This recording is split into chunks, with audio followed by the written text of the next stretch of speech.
Then at one point they'd go on the ground, they'd hump the ground and make the girls crazy, right? So one time we're doing the dance and I'm on the ground, humping the ground, and there's like 180 pounds on my back. I'm like, what is that? Well, yeah, it's Rob from Milli Vanilli.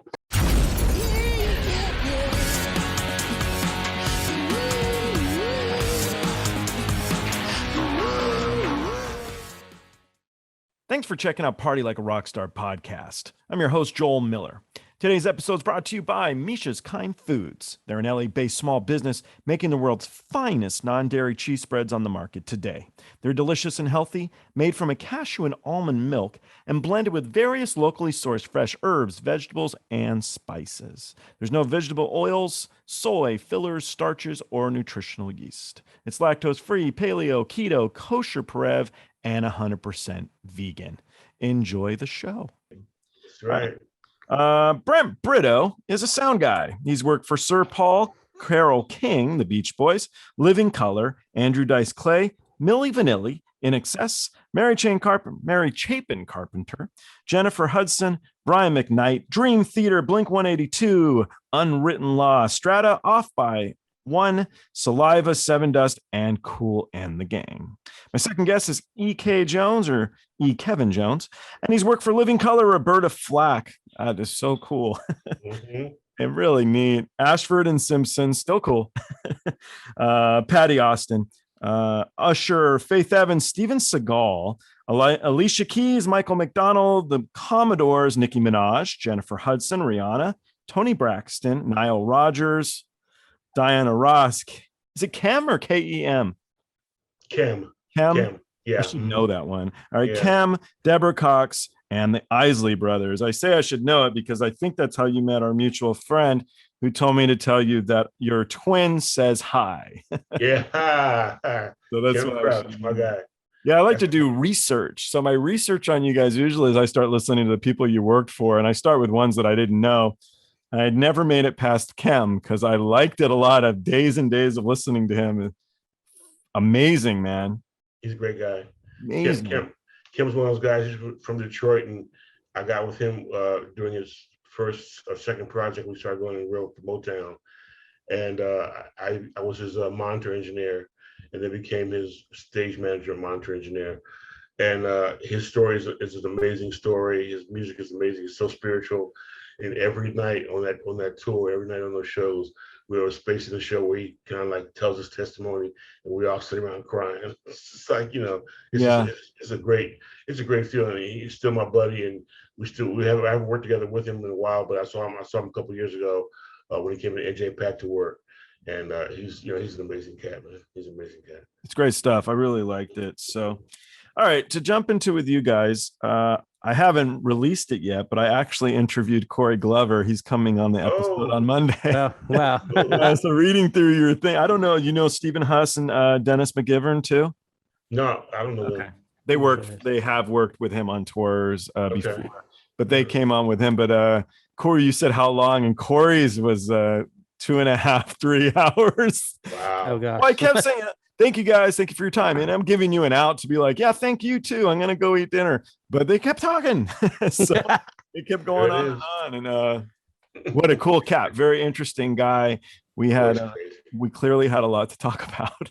Mhm. That was my guy. Yeah. When did you guys work together on Living Colour? Is that how you know one another? Or? Yes, sir. Yep. I was probably 18, maybe 19.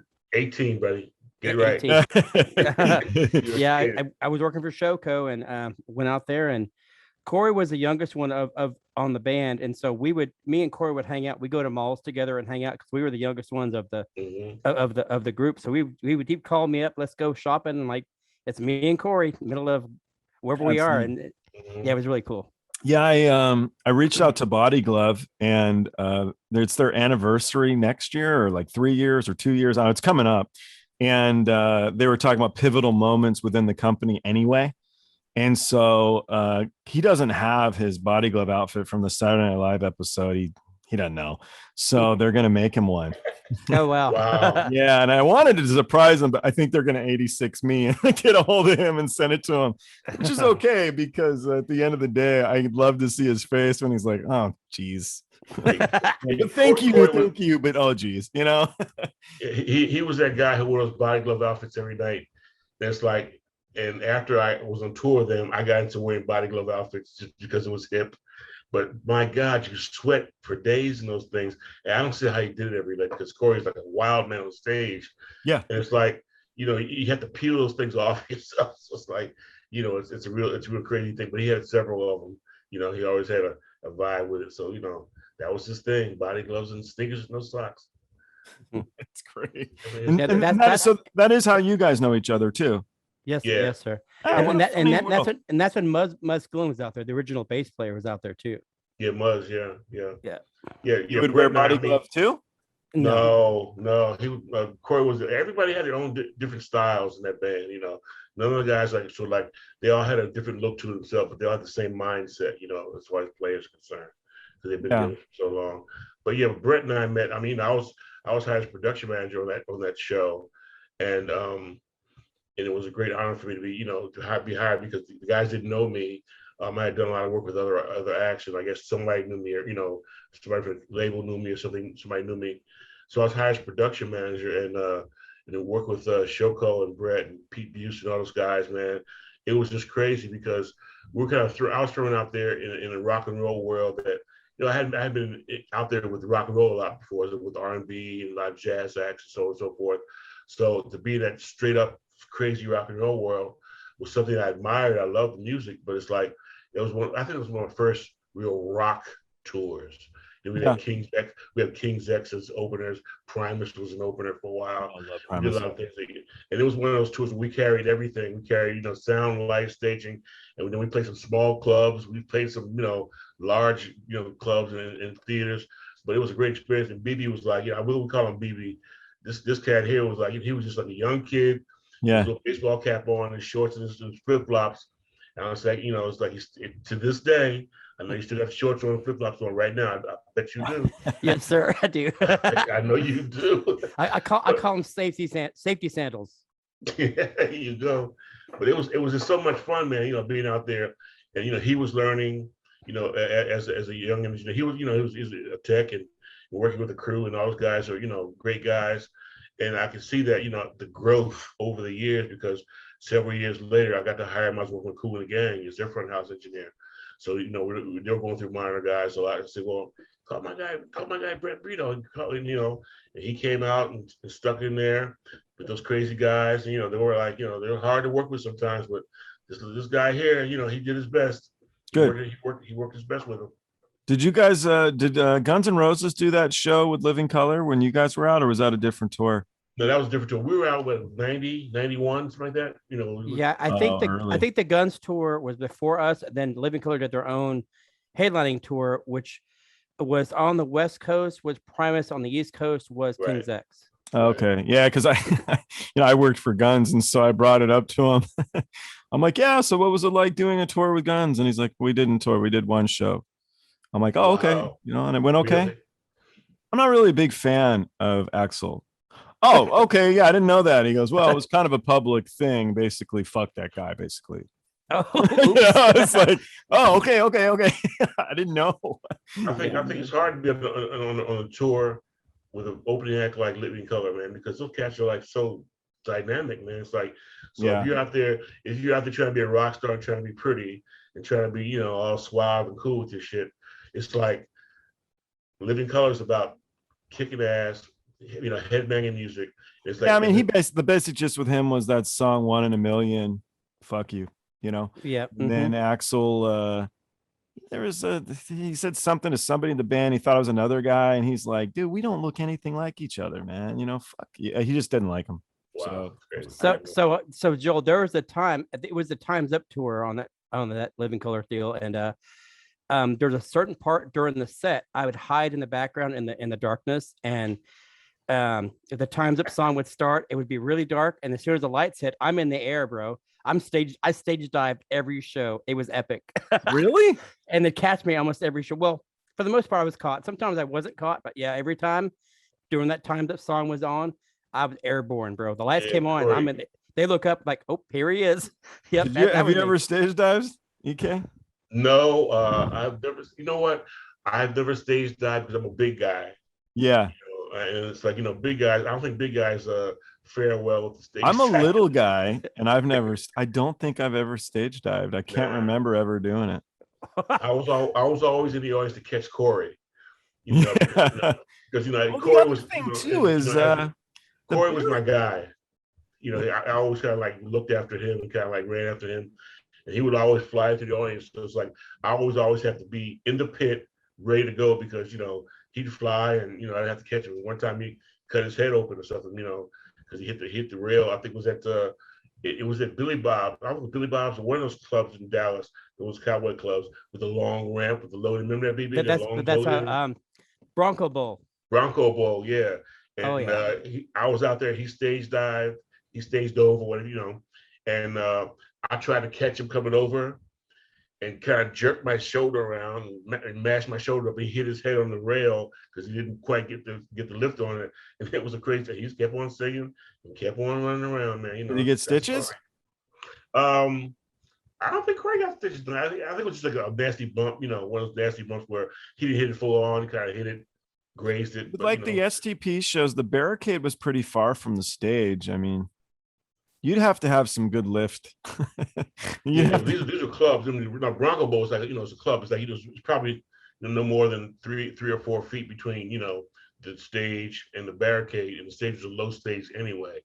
So there's always some big guy there. So I always had to move the big guys out of the way because they didn't know what to do if he jumped over there. So I knew exactly what he was going to do every time. So what a fun one. So what about Roberta Flack? Was she stage diving like every night? I'm coming, motherfucker. Roberta's, she's so cool. She was so cool, man, because, again, it was an opportunity for me to get into working with an act that, was an iconic act. Oh, man, she's so great. He's saying his nickname's Velvet, and you were telling me before we started, and you want to talk about a velvet voice, Oh, man. Yeah.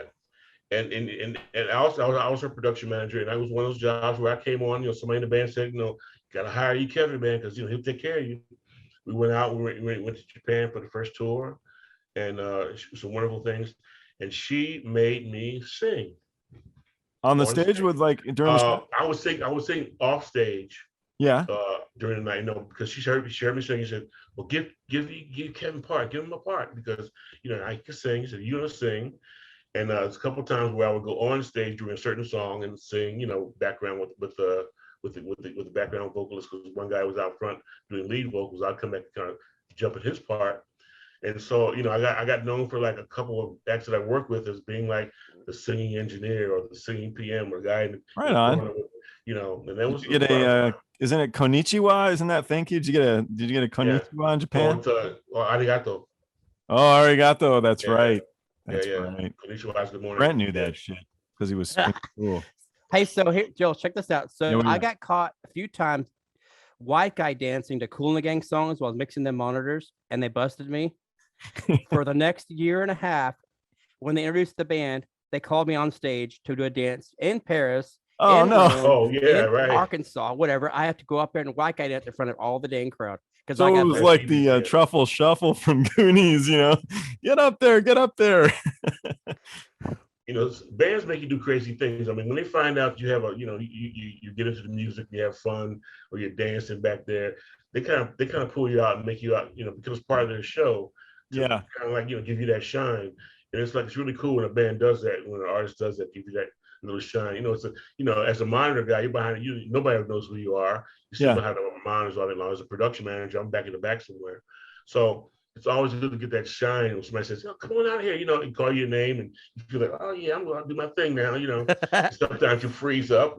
You were doing, Brent. You were doing monitors for them, Kool the Gang, or what were you doing? Yes, I was monitors for. So you stopped monitors for like half a song or whatever, and you'd go out there and dance. That intro all the other 12 guys, and they go, "Oh, we forgot somebody," every time. Right. Oh, we forgot somebody. Wait, come on out here, Brent. Monitor guy. Yeah, and there I'm out there in front of the band doing the worst white guy dance ever, and cities across the world. It was epic. Yeah, I'm not much of a dancer. That's pretty great. And I was always at front of house, so I'd laugh because I'd be in front of house doing my little dance, and I'm very sort of animated at front of house when I'm into a band, and I'm always out there dancing, doing my thing. Sometimes the guys can see me from the stage, He's like, oh, he can, it's like, so both of us had a little shine. We'd always have a little, plug in the show, which was kind of cool, It's really cool. Man, it keeps it fun. Yeah, it does. It really does. Switch things up a little. I had one of the guys I toured with here from Disturbed, and I was the Grim Reaper. So we'd put him in an electrocution chair in the beginning of the show, and then lo and behold, he'd die and come back to life, and the show would start. I don't know, but I was the Grim Reaper, sat him in the chair, and fried him every night, and it's fun just to have something different, something. You have that part. You have that part. So I've had acts that that, like I said, at the front of the house desk, I would sing. I would kind of like had to put ears here to kind of like sync up with it, so to make sure I was like on the same page. Yeah. And I would sing background parts. That was usually with cats like Jonathan Butler and Alex Boone, who's jazz players, like sort of like smooth jazz players. Yeah. So that was a lot of fun too. One of the interesting things about doing it. So for me, it was the beginning of the show, and it was cool to be standing next to David, the singer in Disturbed, and he was always, now that I think, I've never really thought about it before as 20 years later or whatever, he was always like calm and collective. He was ready to go out and do the show. And I remember even messing with him like, dude, are you nervous? Because I'm really nervous. I hope I get you out of that chair. Okay. Because I didn't really do anything. I just carried it off the stage. And now that I think back on it, it's really remarkable. Maybe he was nervous, but he held it together. How somebody can be that calm and then go out and sing for 30,000 people, Mm-hmm. Luckily, they had you, Brent, to dance with them. Otherwise, those guys would have been a mess. Well, I've had other artists, like Mary Chapin Carpenter. She had stage fright, like total stage fright. So would she vomit every evening, or no? She wouldn't get off the bus. So I have to go out there, convince her. Listen, what are we doing? This is your job. Give them 90 minutes. You can go back to your. So they would call me on the radio. She doesn't want off the bus. You have to come get her. So I have to, I wasn't her production. I was her monitor guy. So I'm like, oh, I'll do whatever. Walk out there, get her on stage, to the stairs. So what would you do?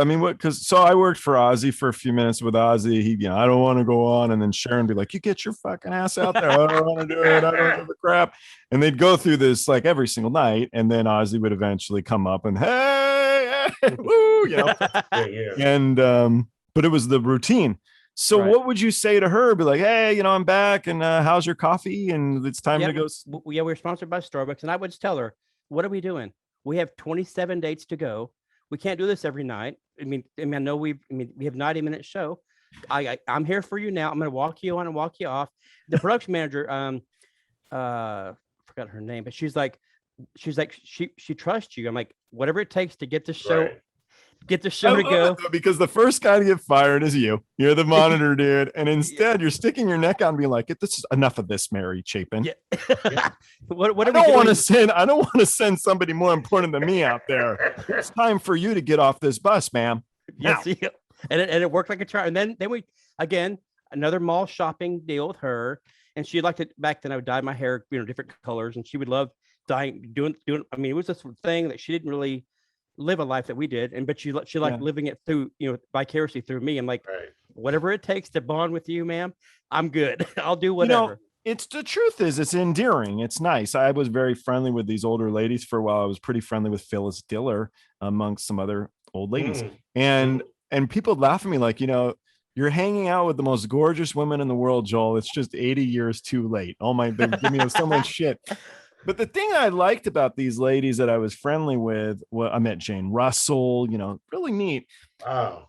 They don't have anything to gain from hanging out with, I'm going to say us. I don't mean to be rude, Brent, but me, what has she got? She doesn't need to hang out with you and go to the mall. She can have other people help her out on tour or whatever. So the fact that she wanted to is nice. There's nothing to gain. You can build a genuine friendship.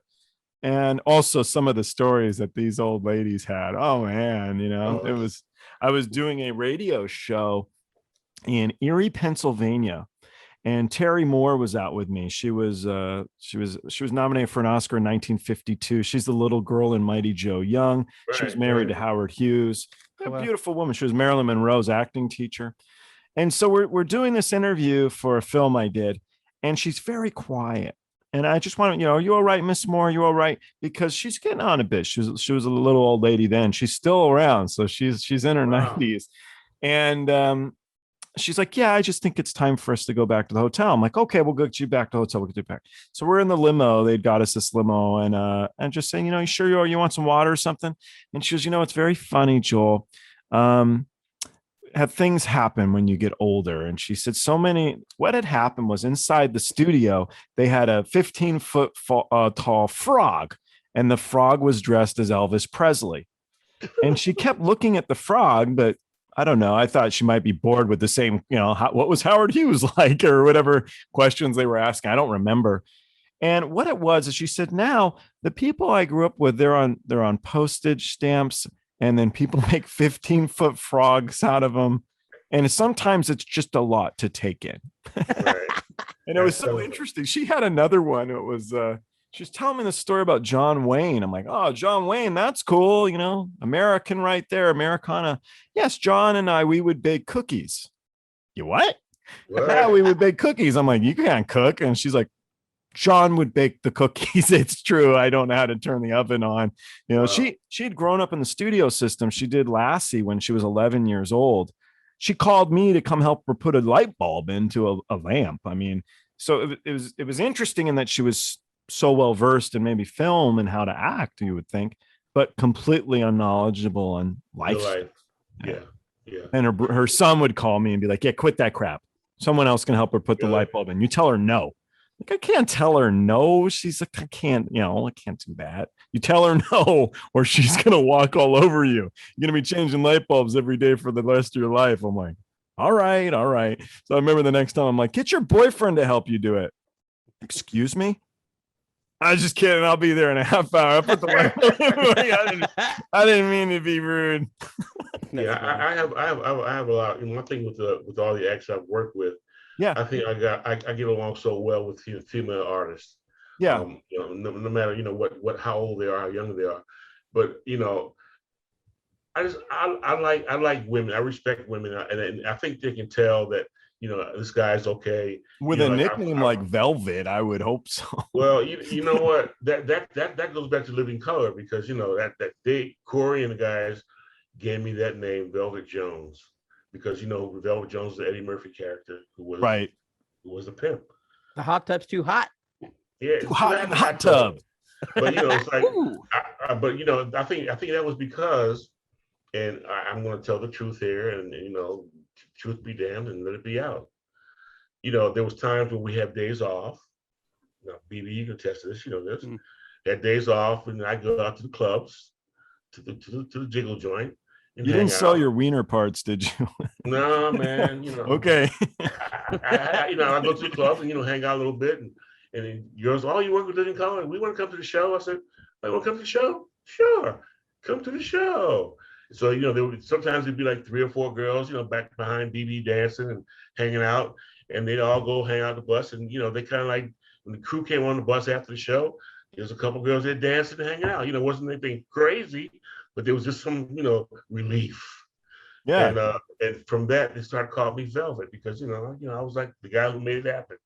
So it's like, it's stuff. See, Eddie Murphy was just a fraud. I don't think he was the real Velvet. You're the real guy, man. The real guy. Although Eddie has like 85 kids, so I don't know, something works. I actually was on tour with Eddie Murphy for a while when he went on his tour. Oh, what's the song? What's it? A party. I want to party all the time. Yeah, this is that was funny, because that was when that came out. It was in 1980, maybe 94, something like that. And he had the Lord Have Mercy tour. And Lilo Thomas was an artist that I worked with. He's from New York, and he was the opening act. And so, we got to spend 3 or 4 months hanging out, working with Eddie Murphy, man. It was that's so cool. I love Eddie Murphy. Was Charlie Murphy on any of that stuff too? Charlie wasn't out there then, because it was really about Eddie. This was like, Eddie came off Saturday Night Live. Yeah. That was like his second tour, his first or second tour. So was he very straight-laced back then? I know that like later they'd say he was never, he was very focused on work always.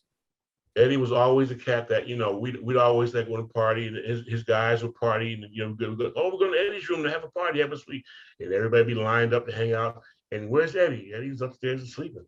That's what I heard. all the guys be hanging out, and we'd be, having drinks and meeting all the ladies or whatever. And the girls are like, "Oh, we want to meet Eddie. Well, you're not gonna meet Eddie tonight because Eddie's upstairs in bed asleep." They're like, I'm okay with that. Which room? Thank you. We can cut to the chase. Yeah, that's the way. That's the way he was. We had, that was a learning experience. With Lilo, in the band, because Lilo was a young artist, and we had a lot of fun. Working with cats like Eddie. It was different. It was very different. So speaking of different, Steven Seagal. Steven Seagal. Most people don't know that Steven Seagal is a pretty prolific guitar player. Huh. And he, at the time, he had a couple of blues albums out. Just like a sort of blues guitar player, singer. He wasn't a great singer, but he was a great guitar player. Cool. And one of the guys in the band who I worked with, I said, "Oh, I'm going to Japan, do this Christmas show with Steve Seagal, Jeffrey Osborne, Stevie Wonder's band was the band." Nice. And he said, Steve needs a guy, to be, to mix him. And I had never met him. The moment I met him was in the dressing room before the show. And he's 6'5". He kind of came up to me with his arms folded, like, he does the arm thing. Hey, you can mix. You sure you can do, you can do this? I said, did you punch him in the gut? No, I said, well, you play guitar pretty well. I guess I can keep up. It was like, but the thing where he would try to intimidate you just a little bit. But I know he's a nightmare to work with. I've got a friend who happened to write different, man. He's one of his movies. Cat. He's a different cat, Dude, the guy, I had him on here. His name's Michael. Michael wrote Poltergeist, but Michael wrote Marked for Death. So what did I ask him? I asked him something stupid. What's harder to work with Steven Seagal or, or to go to sleep with a zombie or something? I don't know what I asked him, but he was like, zombie. Steven Seagal, friggin' nightmare.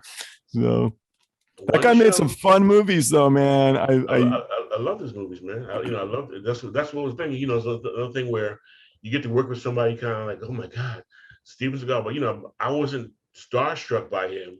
Yeah. But I was just interested in the fact that he was such a great guitar player. So I had a guy on here and he toured with Bernie Williams, New York Yankees. And he's like, dude, Bernie's no joke. I'm like, what do you mean? He goes, he's an amazing guitar player. Like, amazing. But Stevens was like, it's strictly like a blues kind of thing. He had a great band, great people around him. But yeah, he was just a different cat. You don't want to hang out too long because you get stuck in that little corner. You sit you down in the corner. You kind of like, I don't want to move because no telling what he would say or do.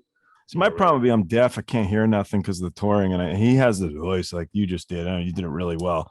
That I would have. I don't think I'd understand anything. I think I'd be nodding like, do you have that yet, Brent? Can you still hear good? I hear great. Oh, you're lucky. I'm really bad.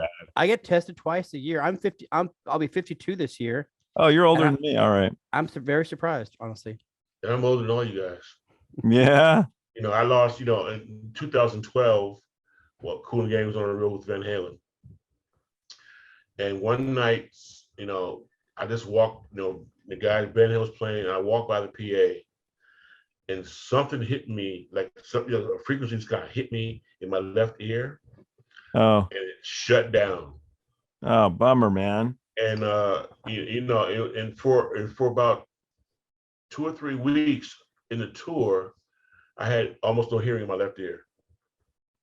That would freak me out. It freaked me out because can you imagine being in an arena? You're working in arenas every night. You're mixing, full PA. Did it mess with your equilibrium at all, or you just couldn't? It didn't mess with my equilibrium. It just kind of like threw me off because I'm so used to hearing. My hearing was always so good. Yeah. And I like Brent. I get my hearing checked. I was getting my hearing checked quite often at the time. I had to deal with sensophonics. I had my issues with sensophonics. And Michael Santucci was my guy. I'd go to it, or Julie Glick. She would go to her in New York, get my hearing checked. But it was just something about the way that it happened that it was almost like helplessness. It's like, oh my God, I can't do this. And I didn't want to tell anybody. So, because I couldn't hear anything out that ear for a while. And now I have about 75, 80% lost in that ear where I can't hear any bottom end. Huh. Can you imagine? I can hear bottom end. I can hear higher frequencies and higher end. That's something here checked a couple of months ago, but I can't hear any bottom end or if anything below like, below 1K, 800, 600, down 600 or so down in there, I'm not hearing it. So it's like almost hearing aid time, but I'm not mixing as much anymore. So it's like it's a good thing. Sound like a dog. I can hear the mailman like miles away. I know he's on his way. Yeah. Everything else, I'm like. Well, my wife gets me because I'm always turning the TV up. I'm always 5.1 surround sound's the wrong thing when it's turned up. But she's like, can you turn it down just like 2 notches? I was like, why? Because it's loud. I'm like, oh, okay, it's loud. But I'm 67 this year, so I just turned 67. Okay, yeah, you're looking all right, man. So after doing, like I said, after mixing for like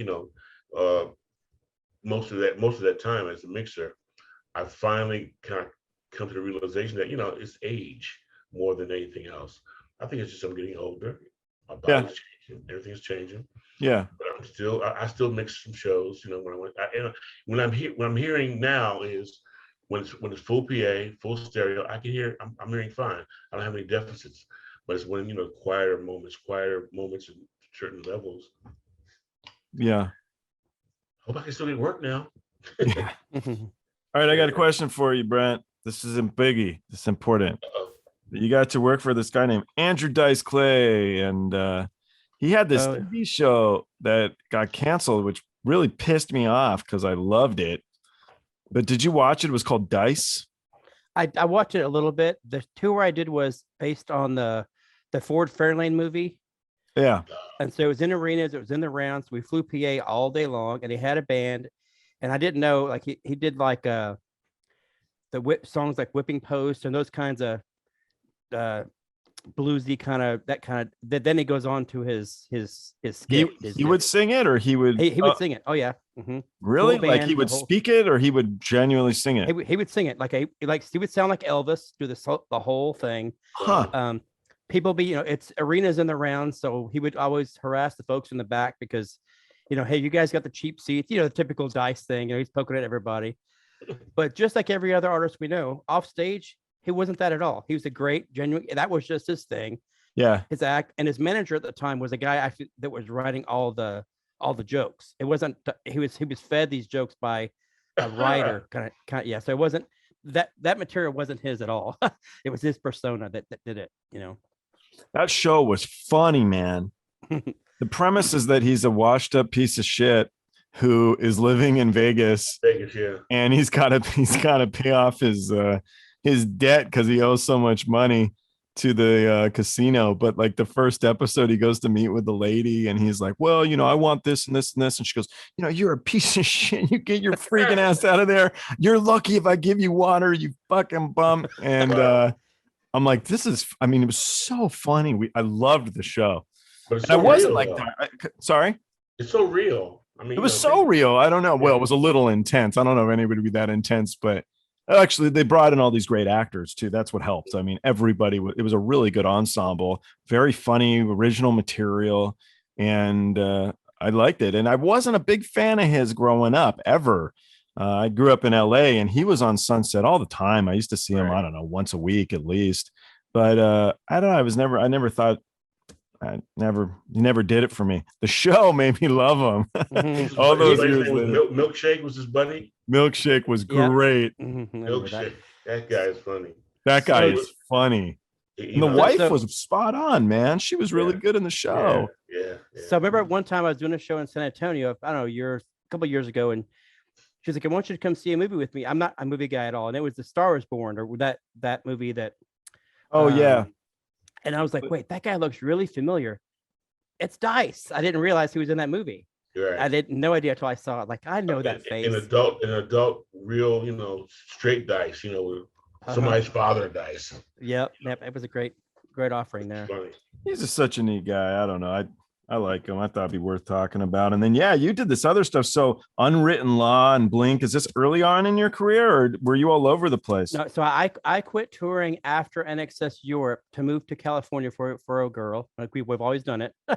And I didn't want to tour anymore. And so the local promoter out of San Diego, Bill Silva, was managing Blink and Unwritten Law at the time. This is years ago. And he's like, I need you to help me project manage and do sound for these little bands. Startup bands. So the Blink and Unwritten Law stint, all those kids are still living at home with their parents.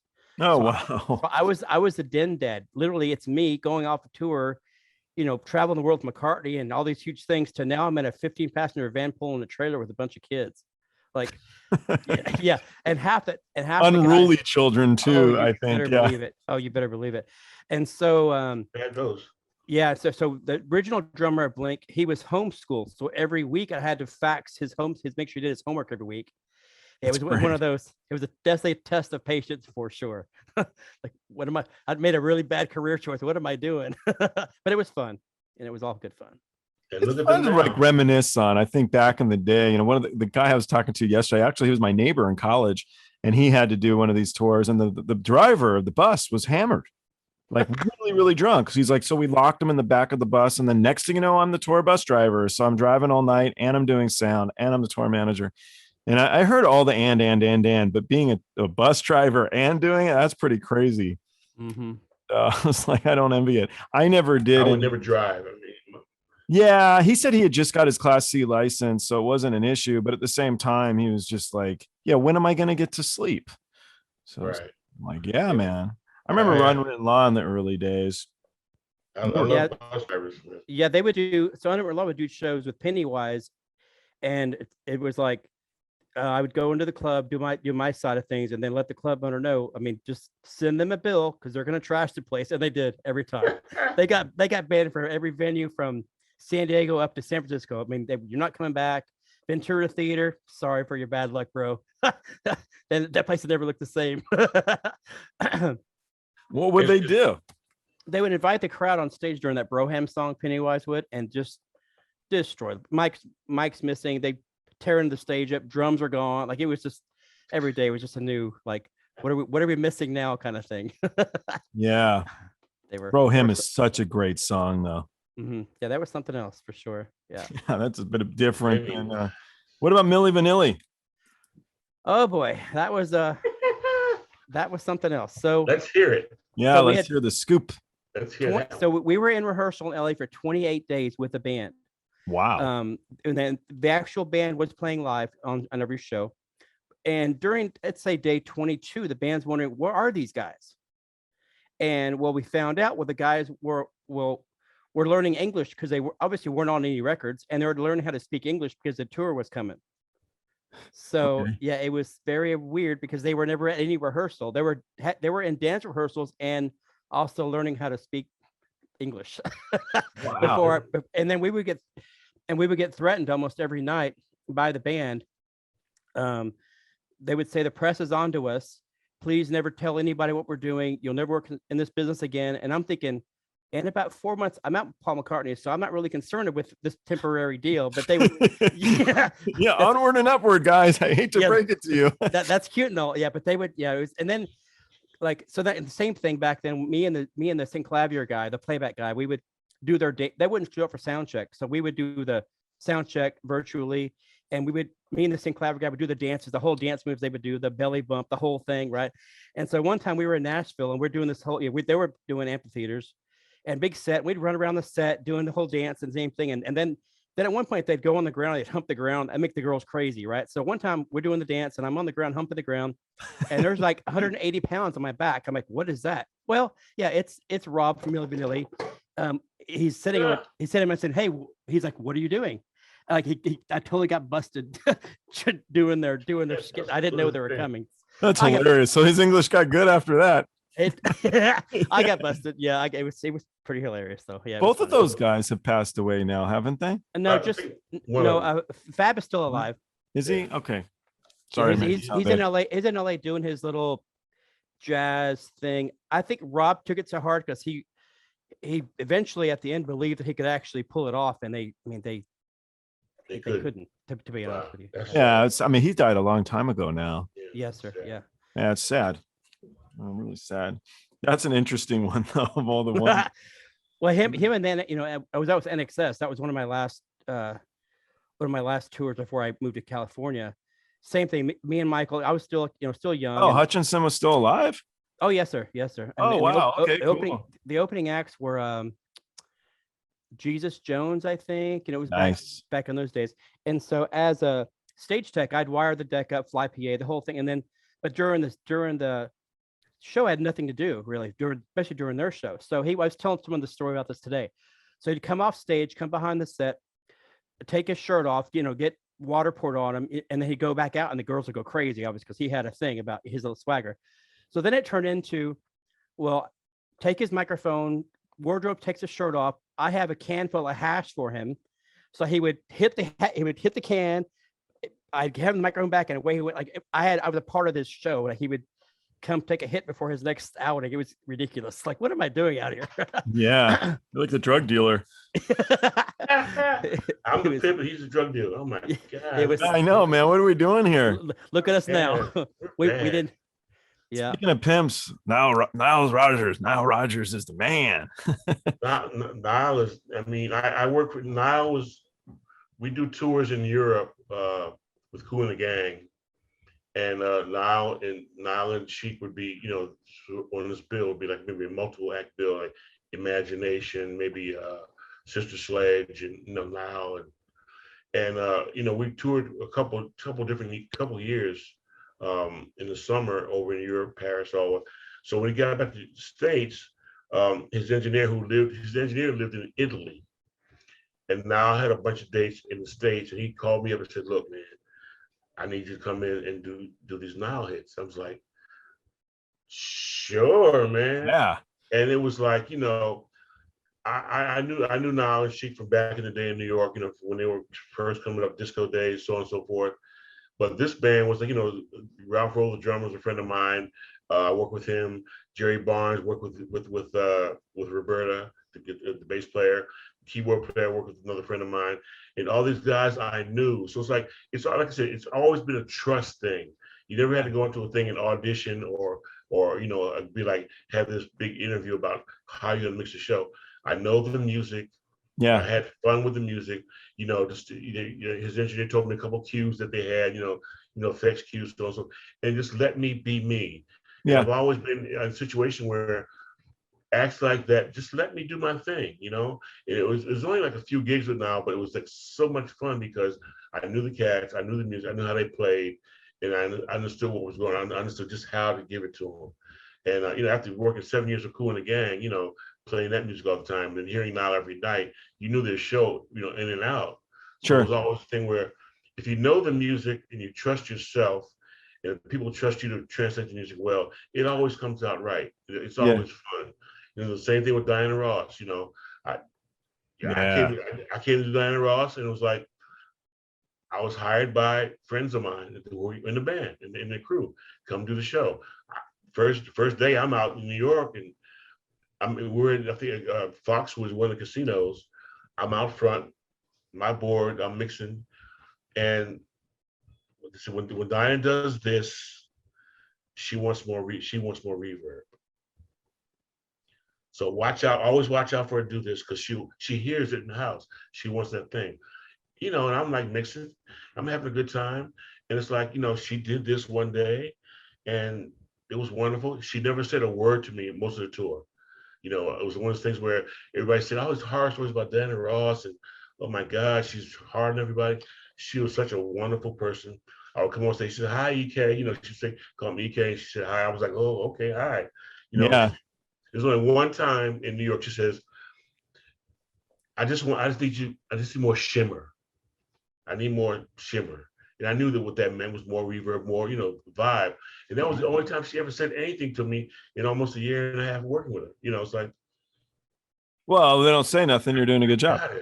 Exactly. It's like, and I felt like, I've never been in a place where I felt uncomfortable working for anybody because of who they actually, because of who they are, Yeah. because of who they were, or what their reputation was. My whole thing is to go and do a job. I'm not trying. I don't have to be their friend. I don't have to talk to them all the time. I'm at the front of the house. She's on stage. I don't have to be on stage talking to her. It's like I'm doing my job, and everybody came up to me and said, how great a job I did. And my best compliment was at Universal Amphitheater. We're doing open show. We did a show 4 nights at the Universal Amphitheater, and Peter Asher. Peter Asher is the producer. Yeah. Who produced her "I Love You" album. He produced the album. And Peter Asher came up to me after the show. I knew who he was because I always followed, and he kind of walked over to the console. And I was like, "Oh, hi." He said, "That was amazing." Nice. And I was like, "Thank you." Yeah, that's cool. It's always good, when the crowd comes to you after the show and they go like, "Great job, it sounded great, that was amazing." But when somebody like Peter Asher or other musicians come up to you, other producers, other engineers, they say how great a job you did, it really helps you because it can be a heinous industry where people like to cut you down with one word. They'll say, "Well, that sucked." Yeah. The reference to that sucked.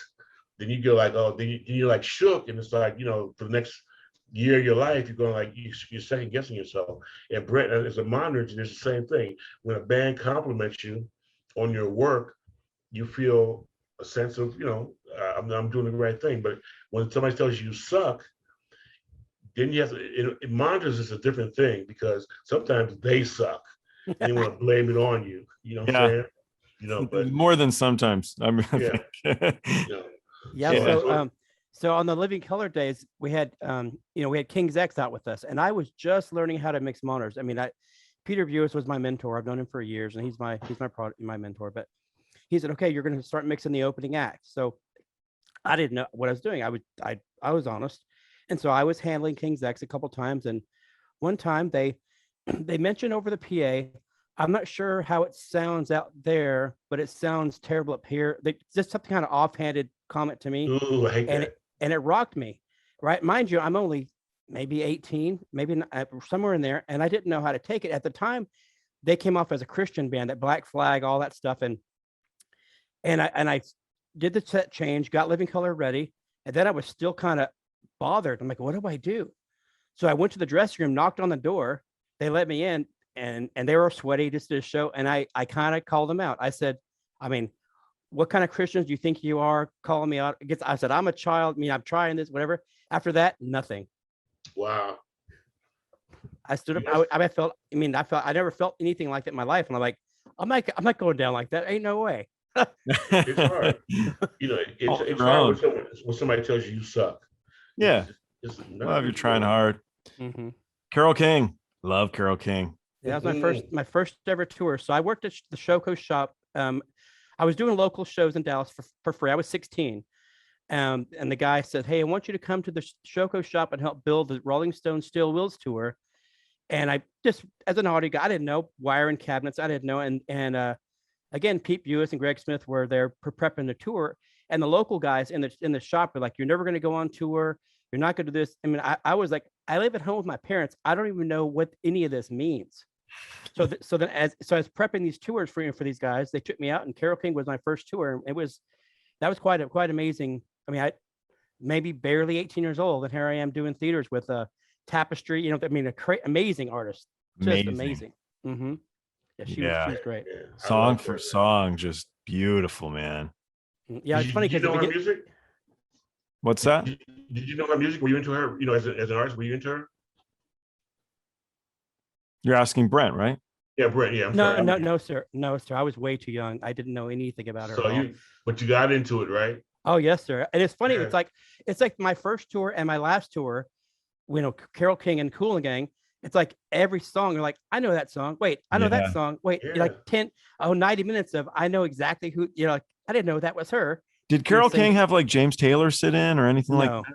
No, sir, not that time. Mm-mm. It would still be a good thing. Don't get me wrong, but he's actually coming to town. I'm the head sound guy at Dickies Arena here in Dallas. Yeah, and he's actually coming to town. I think in the next month or so. We got Eric Clapton coming, and we got some big heavy hitters. We're finally back, guys. We're getting there. It's good. Good, very good.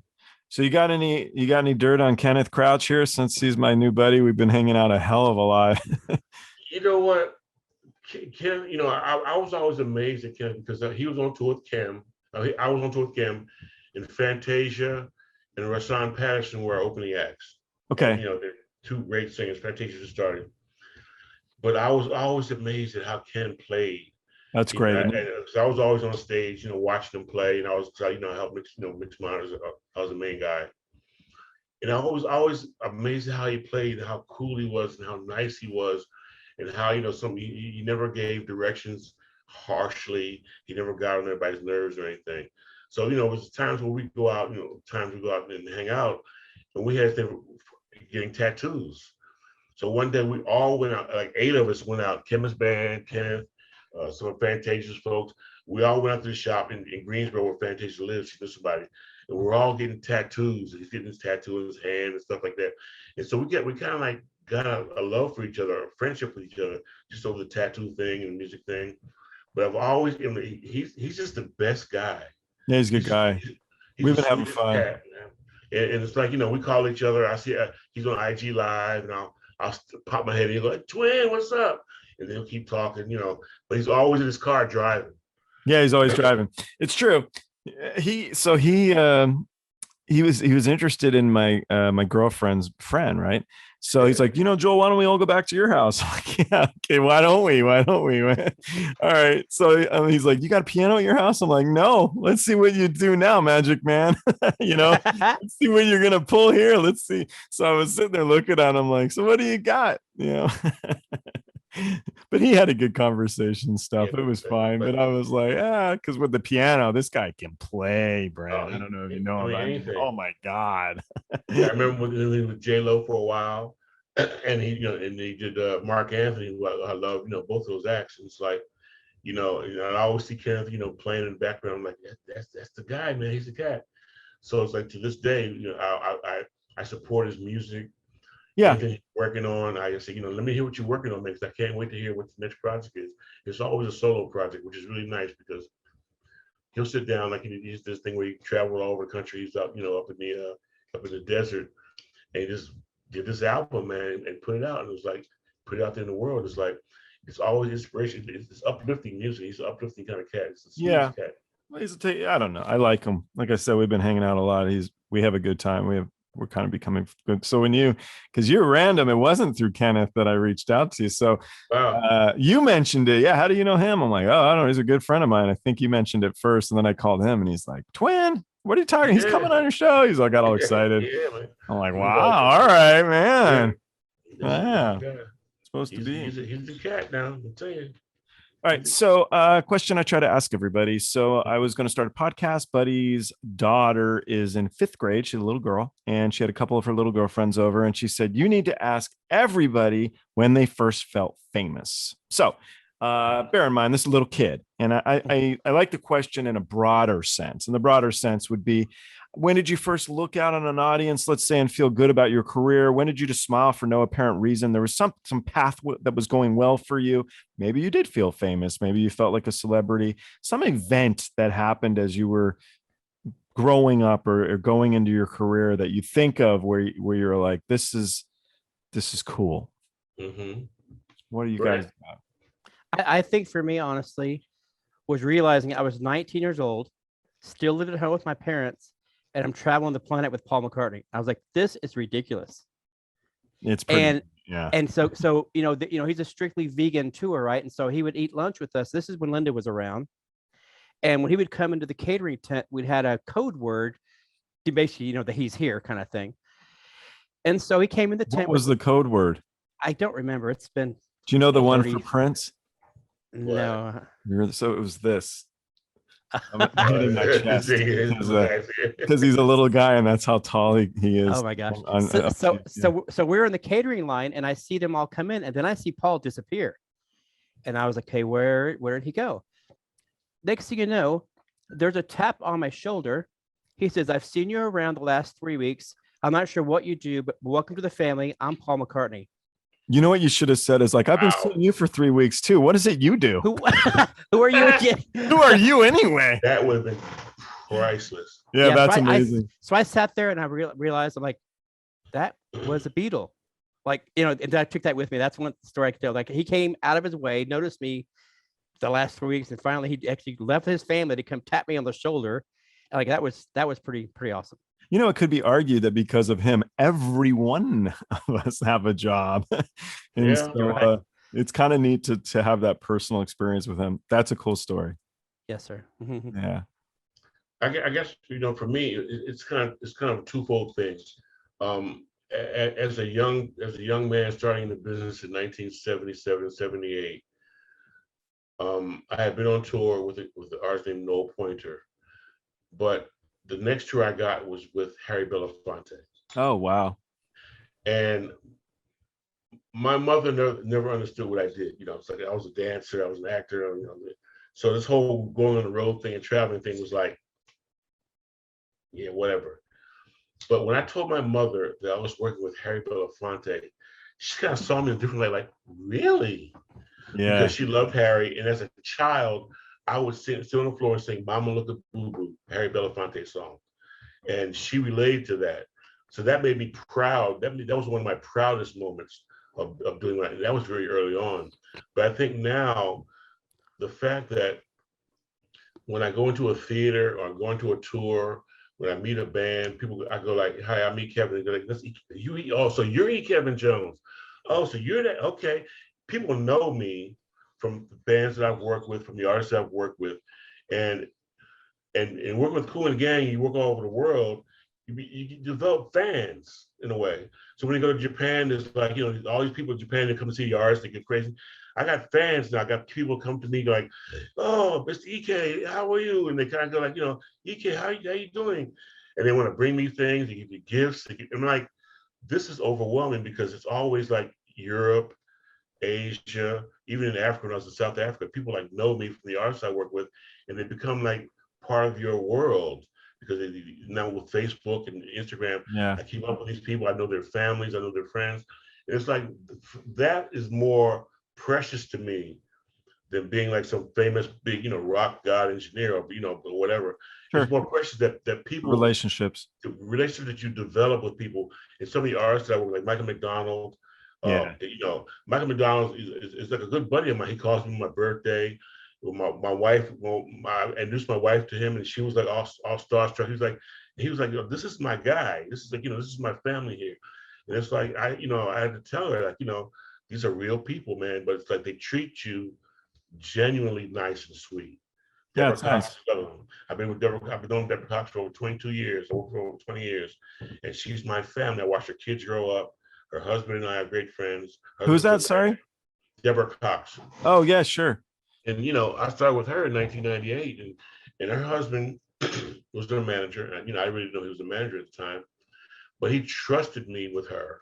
A man with a beautiful woman on the road. He allowed me to be that guy. Like I was like almost like a road husband to her. We would walk down the street, we'd hold hands. It's difficult when your name is Velvet Jones. It's great. But he's a very trusting guy, this guy. But people know you. I mean, people know who you are and they know you for your reputation. So I think being known for being a great person, is very important. So it's very important to me. So it's like, it's famous in a way because my wife's going like, all these people and they all respect you. They all love you. They all talk so well about you. I'm like, thank God, because they'd be talking some crap about me, in the world. I got one that was you remind me of. So with your mother appreciating Harry Belafonte and then basically validating your whole life. Right. Exactly. You start working for somebody that she thinks is or she admires, she thinks is cool. Mm-hmm. I made a film after I stopped being a roadie, and my parents were kind of like, "What are you doing?" And my father especially didn't get it. Well, I had a scene with Yolanda King. Yolanda King was Martin Luther King's eldest daughter. Yeah. And it was so cute. She was doing this and she goes, "Honey, I'm so hungry." She goes, "Would you be able to make me a sandwich?" And I'm like, "Fuck yeah, make a sandwich." I was all excited about it. But actually growing up as a roadie, I didn't know how to cook. I never cooked. They give us food. And for whatever reason, I never got into food or never got into cooking. And so I made Yolanda King a sandwich. And I remember she was like, "That was good." And I was kind of like, "Yeah," like, really? I remember being surprised. But because she was in the film, my dad was like, okay, whatever you're doing must be good. Cause I mean, you couldn't get somebody like that interested in you if it was garbage. And that was a night, it's a nice thing to remember. I think Harry Belafonte is still around too, isn't he? He is. Harry Belafonte he and Sidney Poitier just turned 96. Isn't that awesome? And I saw him a couple of years ago. We were doing a party a few years ago. I was with Jennifer Hudson, and we're doing Norman Lear's something birthday party in his backyard. Jennifer Hudson was in entertainment, and the major act on the bill was Harry Belafonte. So it's Harry Belafonte and Jennifer Hudson in Norman Lear's backyard. And we stayed at the same hotel, and he saw me and said, and Richard said, "Oh man, Mr. B, remember EK? Remember this guy here?" They called me Flagship at the time. So, oh yeah. But it's like, it's so good to hear somebody like that still remember you, still know who you are, still say, thank you for your work. But Harry was he's a great guy. He's a funny guy. He's a crazy guy. Yeah. I got one for you guys. I'm trying to word this right. I'm trying to think of how to say it right. So Paul McCartney thing makes me think, for me personally, I had worked for Guns N' Roses. After working for Guns, I felt like I had climbed this invisible ladder, and I got so high up on that ladder, I didn't know who else I would want to work for. It was very exciting to have worked for Axl. So you're talking big names, really cool stuff. Did you ever feel like maybe, what could be next better than this? Or you didn't want to leave, like you hoping that they would come back out soon to do more dates, or just like this absence in your life because you're no longer working for, Roberta Flack, for example? I mean, for me, it's like, I'm thinking about, it's I wish I could have had more time with Rick James. Rick James was the man. And I was, it was a part, I worked with him in his last tour that he actually toured, and it was fun. And I was so sorry that he left touring the way he did. He had a stroke and he got sick. Yeah. It was like, I was looking forward to like having more time with Rick, because Rick was he's a great guy. I mean, he wasn't in his best health at the time. He wasn't his best voice, but it was just so much fun to be around somebody who had that kind of, the legacy, the kind of lineage. And it just hurt me in a way, because he left so soon before I got a chance to really get to know him. I got to know him pretty well and hang out at his house, hang with him. But it's like, I wanted more time with him. I wanted the world to have more time with Rick James. It was crazy. Did you talk to him after the Dave Chappelle stuff? No, this is I worked with him in 98, 99. It's way before. It'd be interesting to hear what his thoughts were when he heard the Chappelle sketches. And I'm sure he would probably. I'm sure he loved it. It was so funny. He was a funny guy. He did People's Court. Yeah. And like with Judge Wapner, like the real People's Court back in the day? It was Wapner. I don't know if it was Wapner or if it was Judge Judy. No, it's got to be Wapner. Wapner was back then, I think. Yeah. I don't know when Wapner retired. But it was a thing where he said, "Yeah, I'm going to do People's Court." What are they talking about? Yeah, Ike Turner turn me on to it. He said Ike Turner turned him on to go into People's Court because some guy had his guitar or something. And he had sort of like semi-stolen his guitar and he wanted it back. He owed him money. So yeah, Ike Turner turned me on to it. I said, this has got to be some crazy shit to want to go on People's Court because Ike Turner turned you on to it. But it was just like one of those things where, cats have stupid, crazy things going on in their lives. And you're in the middle of, you see it as a. So he did the show? He did it. He did People's Court, and we watched it. We laughed our faces off. He got the guitar back or whatever it was. It was like, all made up crap. Someone took my shit. It probably was, but it was just so much fun to see him do it because he was so proud and happy about doing People's Court because he thought it was such a hip thing to do.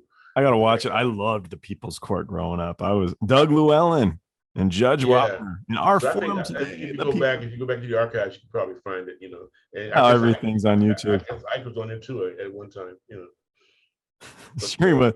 I spent a lot of time in court. For a lot of different reasons. Yeah. There were a lot of courts he found himself talking to judges. So it's funny to hear him go back. When the people's court for television, exposures like you needed more exposure. Yeah, in a courtroom, especially. I don't think that's the exposure exactly. you need right now. Exactly. Yeah. Well, I really appreciate you guys' time. Thank you for hanging out. Yeah, man. And, I look forward to staying in touch with you guys, man. That was fun. That was a good one. Thank you, brother. Appreciate you. Yeah, man. Absolutely. If Brett, you have good any to other see you, stories, buddy. you're welcome to tell them. But Brett, we have to go to Virgil's barbecue sometime soon. Okay. Yes, sir. I'll see you in the city. I'll be up there soon, I hope.